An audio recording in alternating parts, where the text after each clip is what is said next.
Hi, and welcome to the chapter summary for Chapter 27, Ethical Issues in Health Information Management. So in this chapter, we are going to differentiate fundamental bioethical theories and principles related to healthcare and biomedical sciences. We're going to evaluate and respond to ethical issues that arise in HIM practice. We're going to evaluate personal values and ethical duties of HIM professionals. And then we are going to assess the AHIMA Code of Ethics to evaluate essential ethical skills and standards of professional practice. We're going to utilize an ethical decision-making tool to analyze complex ethical issues and make reasoned decisions.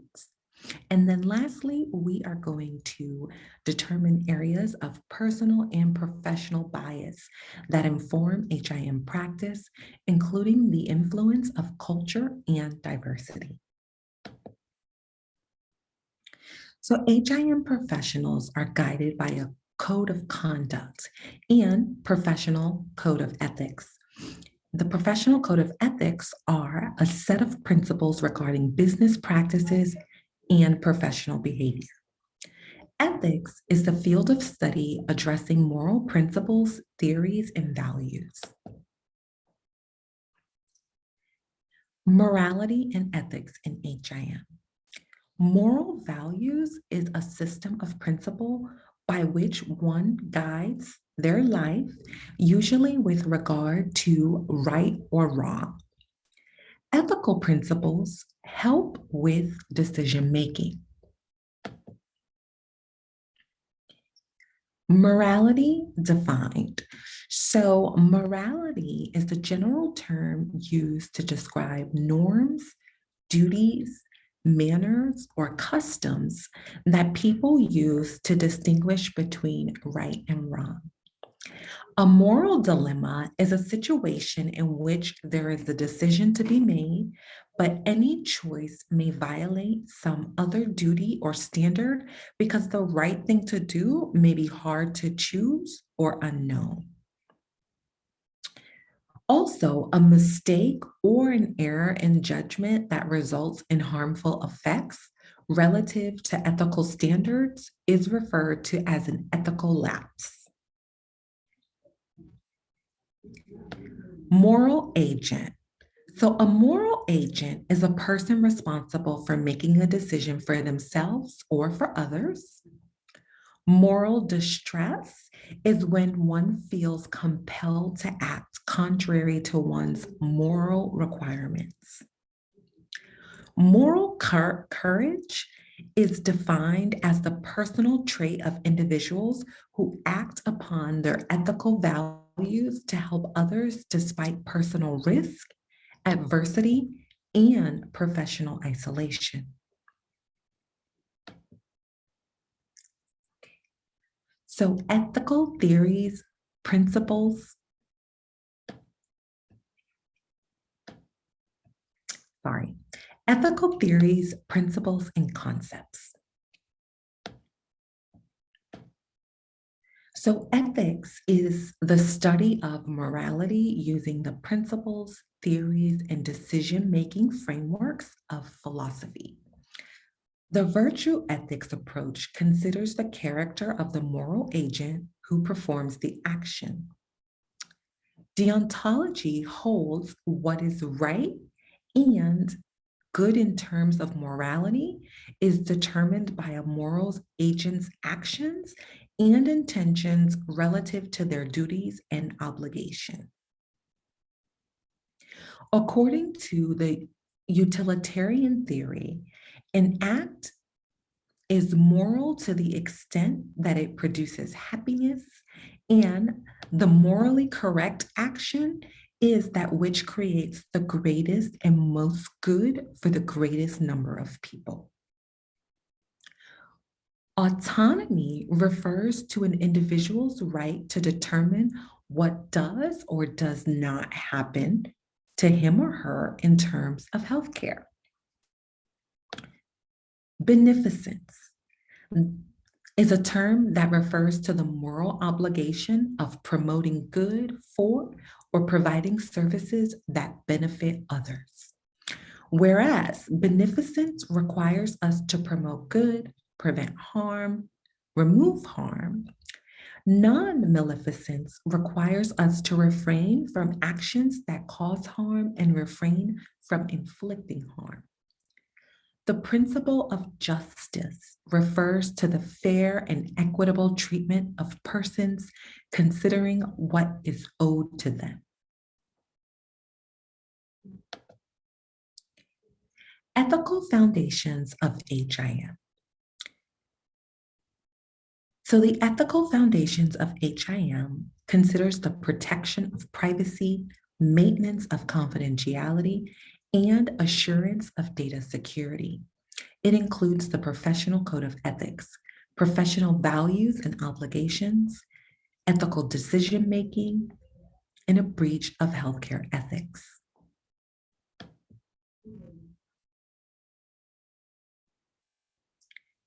Protection of privacy is the freedom from unauthorized intrusion in healthcare, and it includes the right of a patient to control the disclosure of protected health information. Maintenance of confidentiality.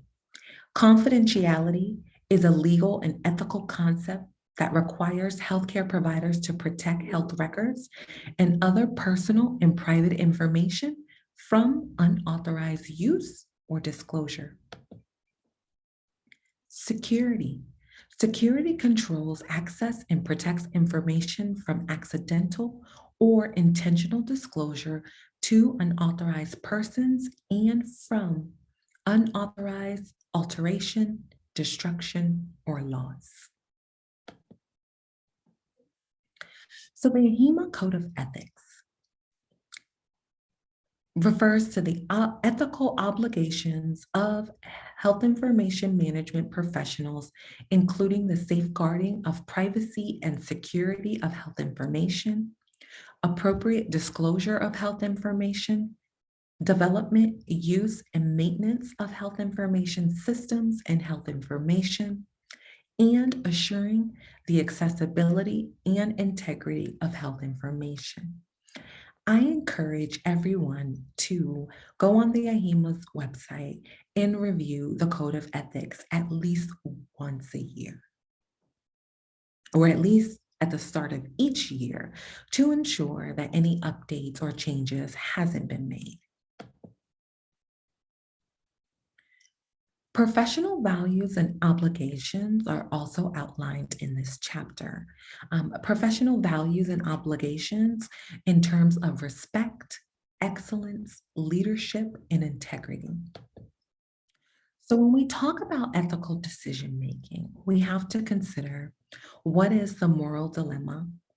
What are my assumptions, biases, emotions, and values?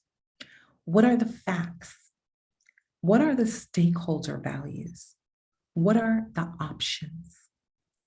What is the chosen course of action? And what policy can mitigate or preempt this issue? Breach of healthcare ethics. When there's a breach of healthcare ethics, there is an institutional ethics committee, or there should be an institutional ethics committee. AHIMA, for their code of ethics, there is an AHIMA professional ethics committee, and there's also disciplinary actions. So if you were reporting an issue to AHIMA in terms of a violation, maybe an HIM professional violated the code of ethics, there is an opportunity or a way for you to do so on their website. They have a professional ethics committee, and again, there are disciplinary actions in place in case action needs to be taken. So the last aspect of this chapter, or the last concept in this chapter, are some HIM ethical issues. In the chapter, it talks more in detail about documentation and privacy, ethical issues in terms of release of information, coding, public health and sensitive health information, the ethical issues that come along with research, cultural competence, the EHR, decision support systems, um, end of life care, right? Disparities in health literacy, ethical issues related to social media use. So, this is, in my opinion, one of my favorite chapters because there's so much that we need to consider. And there's so much obligation on us as healthcare professionals. We just have to be sure that we do the right thing. You know, and as simple as that sounds, sometimes in healthcare, things can get a little bit tricky. So I hope you enjoy this chapter as much as I did. And this, well, thank you. That's all I'm going to say. Thank you. And I look forward to hearing your thoughts. If you have questions, be sure to drop your questions below in the Q&A forum for Domain 5.